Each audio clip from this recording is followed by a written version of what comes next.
When you think of medieval times, you might picture knights, castles, and kings. But what about the stench? Cities like London and Paris in the Middle Ages were overflowing with waste, literally. Human excrement, rotting meat, dead animals, and chamber pot contents were tossed into the streets without a second thought. There were no garbage trucks, no plumbing, no sewers for the common people. Instead, narrow alleys became rivers of filth. Rats ran rampant, and with every rain, the foul mix seeped into homes and markets alike. Disease didn't just happen here, it thrived. Contrary to myth, some medieval people did bathe, but not often, and not without suspicion. Public bathhouses once flourished, especially during the early Middle Ages, but over time, fears of disease and morality shut many of them down. By the late medieval period, many believed that bathing opened your pores to illness. The result, people began washing less and smelling worse. Some aristocrats might bathe monthly or seasonally. Peasants, maybe once or twice a year. Instead of soap and water, many relied on perfumes, herbs, and even dusting themselves with powders to clean the body. They feared the bath more than the bacteria. Modern plumbing, forget it. In castles, the rich had garderobes, essentially stone holes that dropped waste into the moat or a pit. But those moats, they often stagnated, spreading smell and disease into every courtyard breeze. For townsfolk, chamber pots were the norm, used in the home, dumped in the street. Gong farmers were paid to shovel out latrines, often at night, and the job was so revolting, it came with hazard pay. In some homes, people shared a single bucket behind a curtain. In others, they walked to communal pits, which often overflowed. The phrase "waste not" did not apply here. Toothaches were a medieval horror.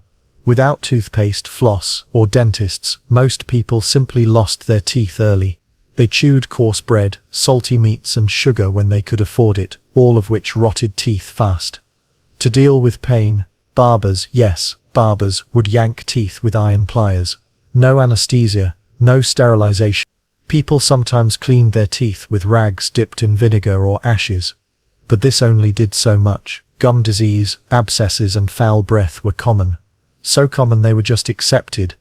A smile wasn't a thing of beauty, it was a sign you hadn't suffered yet. When the Black Death struck, hygiene or the lack of it turned deadly. People didn't understand germs, they believed in bad air, miasma, divine punishment, or planetary misalignment. Doctors wore beaked masks filled with herbs, hoping to filter out disease, but the real cause, fleas, rats, and filth. Hospitals were unsanitary, surgery was done with unwashed tools, wounds festered, leeches were used to balance the humors, and even water, often drawn from dirty sources, made people sicker. In short, trying to stay clean could sometimes kill you faster than the dirt ever would. Image description: a plague doctor walks through a filthy alley, wearing a dark robe and bird-like mask. Around him, bodies lie in carts. A woman throws lavender onto her child to ward off bad air. Nearby, a monk prays beside a man being bled with leeches by a dirty-handed barber. So was medieval hygiene worse than you thought?